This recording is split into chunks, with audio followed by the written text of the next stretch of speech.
ana ta. Unsa gyud kaha ang kinahanglan buhaton if ever dili pa okay si boyfriend. So atong makauban sa pikas linya, maayong buntag. Hello? Yes, maayong buntag maayong buntag kasama no. Welcome sa programa Tambagi ko Saturday edition. Unsa gatong pangalan, ma'am? Si Jen po, Jenny Lynn. Ayun, si Janeline nga taga. Taga Tanglao, Hali, Davao del Norte. Wow, mura yung pina Miss Universe, taga Tangla. Di basta-basta. Pero bitaw ma'am, mangutana ko ma'am, unang pangutana. Ma'am, kinahanglan ba daw nga financially stable ka ay mo sulod sa usa ka relasyon o say ni mo ana ma'am? Para sa kuha, dili man jud na murag financially stable ka nang sulod ka sa gugma.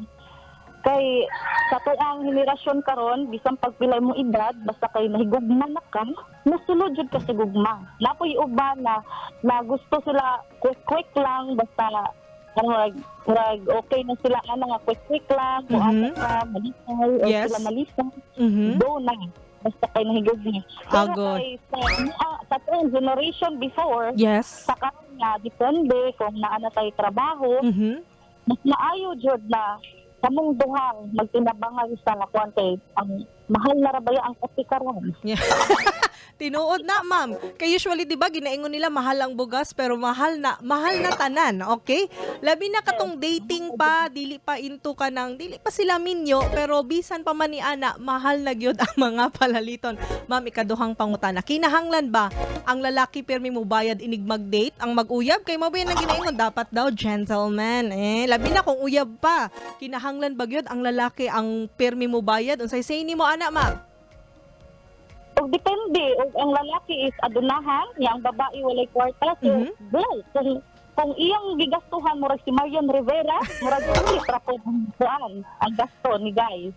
Pero og dili murag ate kita basig makaingon sila sunod na love ikaw ning bati love ay. Pero ikaw, ma'am, na ba kay experience, ma'am, maybe before ka can we ask po, are you married po, single, in an open relationship, looking for someone? Married na pero Married. long distance ang ato ang partner. Pero ma'am, nakasulay na ba ka, ma'am, nga kanang nisulod ka sa usa ka relationship before getting married po, nga kanang ikaw ang nagabayad or usually ang tanani mo naging uyab kay sila gyud ang say set up ninyo, ma'am? Ang among set up kay atong bana kay dito man to sa gawas. So, siya dyan nagabayad kay siya man ang financially stable. Okay. Pero, ginaingnan ako siya nga, ako na pod sa sunod. Medyo maulaw man sila, niya ako Yes. kay di man ko maulaw, pero kung naman ginawa ko, medyo bagay sa bala fight, Yes. na siya.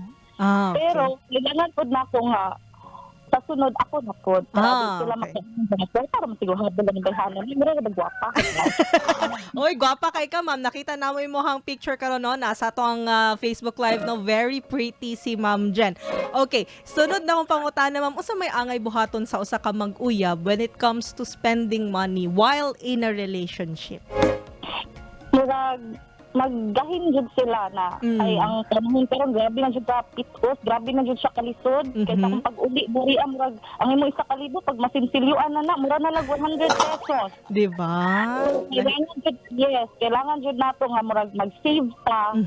In a relationship man gud dapat give and take. So Okay. dapat mag-save ka, maglaan ta para lang jud kani sa date lang ni siya palangga kanila nga atong pang date kaya pag Yes. sunod sweldo na pod, diha na pod ta mugahin. Tawa po dili ko nang kuan man ba murag dili pod na dawat limpyo lang si girl. Yes. Mag-ana gud. Okay, sige. Ma'am, kini ma'am, ang ato ang ultimate question.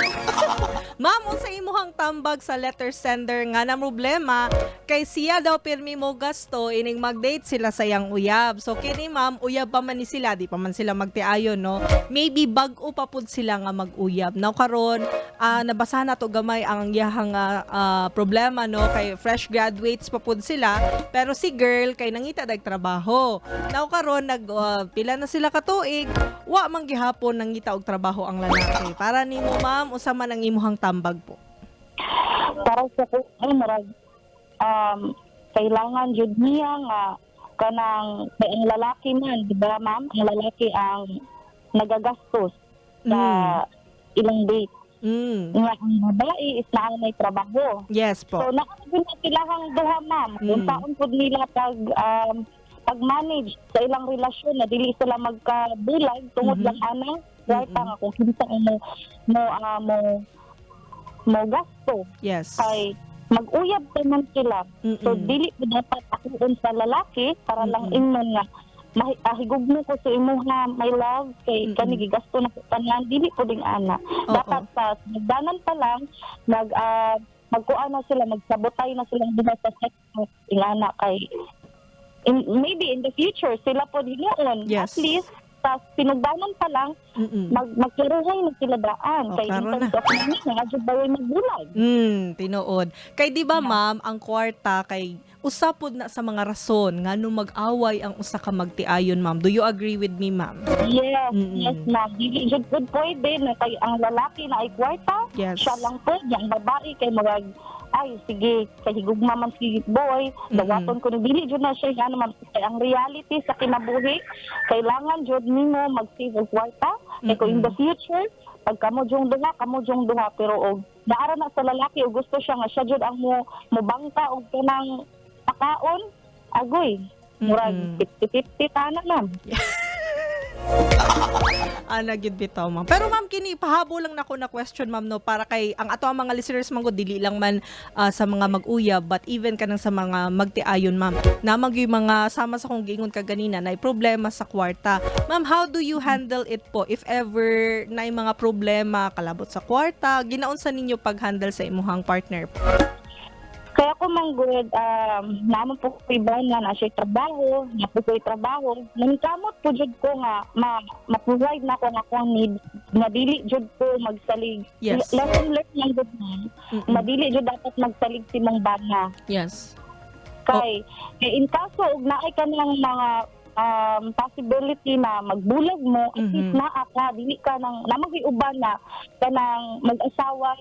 Yes. Reality check lang jud taron nga tungod nga ang lalaki ang naga-provide, silataho na siya, anaon na, mag-down na jud maayo ng asawa, dili jud dapat kita ng mga kababaihan, mustahan jud ta sa mangita tag kwarta kay mangita tag trabaho para walay mo agrabyado sa tuay jud, nga naa jud tay makuot sa tuang visa ba nga, dili jud pwede nga anaon lang ta kay kumo wala tay kanang sweldo or isa ba. Yes. Pero ako, para sa kuha lang yun, kailangan jud nako nga mustan sa akong self, bisag na ako'y bana. Kay wala man ko nagminyo para buhion niya. Diba, Ayun, exactly. So, mao na siya mga pahinumdom pod no sa atong mga misis diha nga pwede pod kaayo nga mangita mo og trabaho. Pwede pod kaayo nga kung for example, labi na kung gagmay pa ang mga bata, masabtan naman na nga dili pa ka makapangita og trabaho at the moment. Pero tinuod pod na sama sa gingon sa atong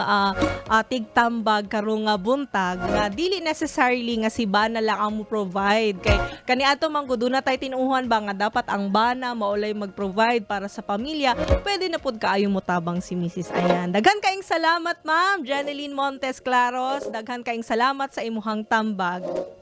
Thank you, ma'am. Tambag Gabi Saturday Edition.